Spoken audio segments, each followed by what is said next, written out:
Movie roles John Wayne refused.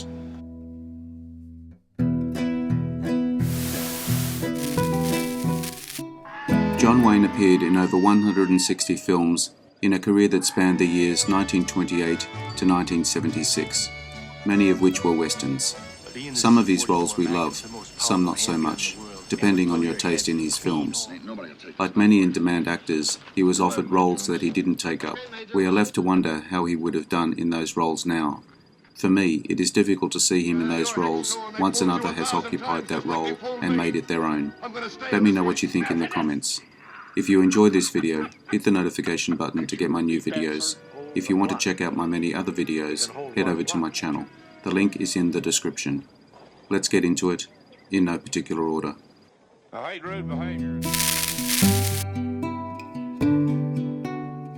Dr. Strangelove, 1964.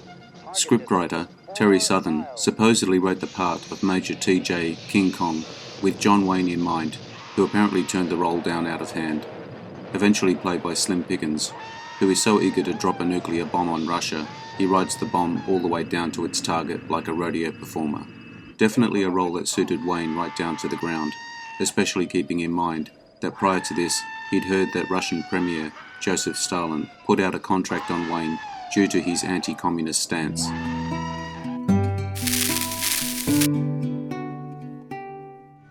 Heaven's Gate, 1980. Originally titled The Johnson County War, a real-life event that was mentioned in Chisholm. Unusually, Wayne was offered the lead role, a part that went to a much younger Chris Christopherson, suggesting that the script underwent quite a change before it was released in 1980. The film famously sank United Artists Studio. Maybe Wayne knew something no one else did at the time. I would have liked to see what the film would have looked like with him in it.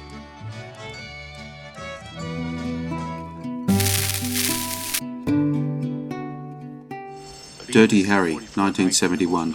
Originally offered to Frank Sinatra, who probably passed on it as he'd already played a tough cop in The Detective back in 1968. Wayne also passed. He apparently regretted the decision, quoted as saying, "I made a mistake with that one." Honestly, in their respective careers, both Sinatra and John Wayne were just too old to be playing credible rogue detectives. Wayne would have been 64 years of age if he took on the role of Harry Callahan in 1971. Just see his uncomfortable performance a couple of years later in the title role of McHugh. Clint Eastwood made a much more convincing cop than either Wayne or Sinatra. He played Callahan 4 more times as the cop who shoots first and doesn't bother asking questions afterwards.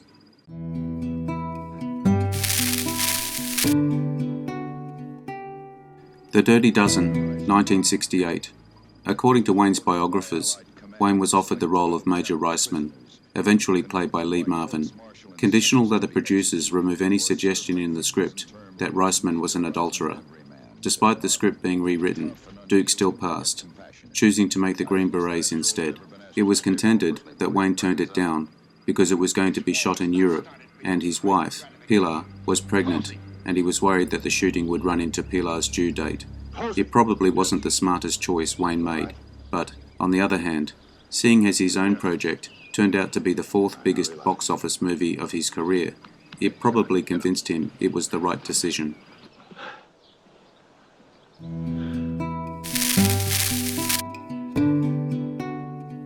High Noon, 1952. Wayne said that High Noon is the most un-American thing I've ever seen in my life.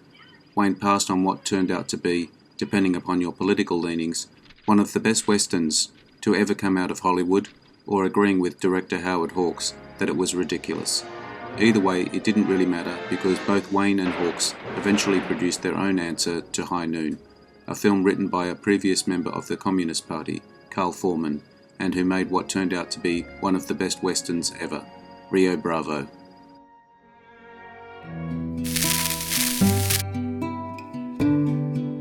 All the King's Men, 1949.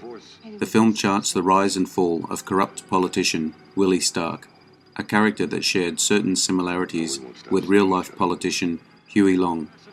Taking that as a given, Wayne, according to biographers, to make Huey Long a wonderful rogue pirate was great, but according to this picture, everybody was SHIT. except for this weakling intern doctor who was trying to find a place in the world. Duke passed. The role went to Broderick Crawford, who went on to win the Best Actor Academy Award in 1949, right under Wayne's nose, nominated the same year for Sands of Iwo Jima.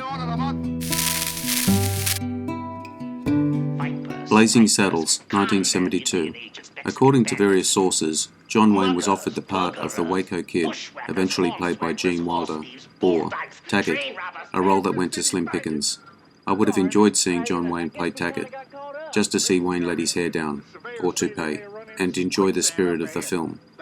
Wayne is quoted as saying, "I can't be in this picture, it's too dirty, but I'll be first in line to see it." We can only mourn what would have been one of Duke's funniest performances if his decision had gone the other way. 1941, 1980. Steven Spielberg personally asked Wayne to take on the role of General Stilwell, a part eventually played by his high and mighty co-star Robert Stack. It would have given Wayne the chance to show a softer side to his screen persona, something that he had only hinted at on an occasion in films, such as She Wore a Yellow Ribbon and Three Godfathers. The role would have required Wayne to be moved to tears while watching the Disney cartoon Dumbo, when the imprisoned mother sings "Baby Mine" to her baby elephant. Wayne probably passed on this project because he thought it was unpatriotic. Spielberg said Wayne was really curious, and so I sent him the script. He called me the next day and said he felt it was a very un-American movie, and I shouldn't waste my time making it. Going on to say, "You know, that was an important war. You're making fun of a war that took thousands of lives at Pearl Harbor. Don't joke about World War II." Spielberg went on to make it, and proved to be one of his rare fails in the director's career. Wayne spoke, and no one listened.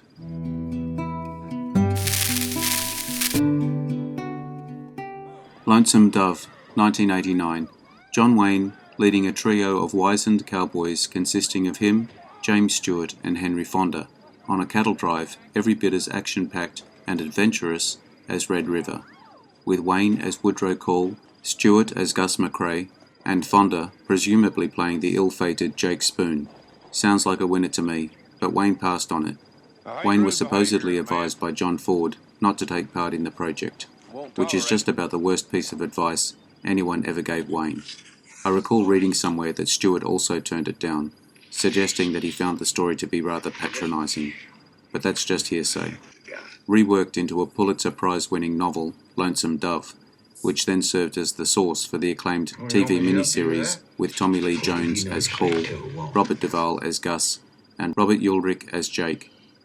A missed opportunity to bring together three of the most revered Western actors of all time.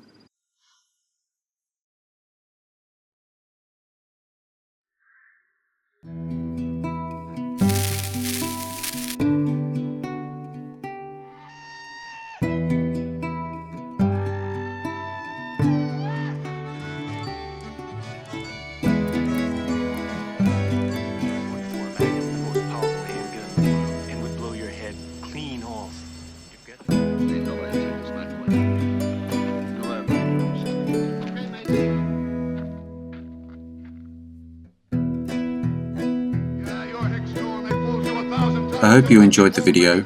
Let me know what you think in the comments. I appreciate your likes and subscribers. Hit the notification button to get my new videos.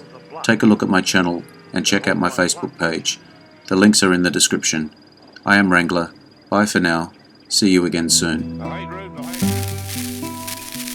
You're Hicks too, and they fooled you 1,000 times just like they fooled me. I'm gonna stay in this race. I'm on my own and I'm out.